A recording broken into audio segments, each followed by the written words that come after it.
Central యూరోప్లో గాలికుంటు వ్యాధి విజృంభిస్తోంది. హంగేరీ, స్లోవేకియా దేశాల్లో ఈ వ్యాధి ప్రభావం ఎక్కువగా ఉంది.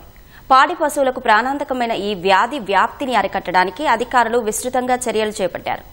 వ్యాధి ప్రబలుతున్న ప్రాంతాల సరిహద్దులను మూసివేశారు. వేరే మార్గం లేక వ్యాధి సోకిన వేలాది పశువులను చంపేశారు. వైరస్ వ్యాప్తి చెందకుండా మందులను చల్లుతున్నారు. పశువులను తరలించే వాహనాలను శానిటైజ్ చేస్తున్నారు. గత నెల ప్రారంభంలో వాయువ్య హంగేరీలోని ఒక పశువుల పెంపకం కేంద్రంలో తొలుత ఈ వైరస్ను గుర్తించారు.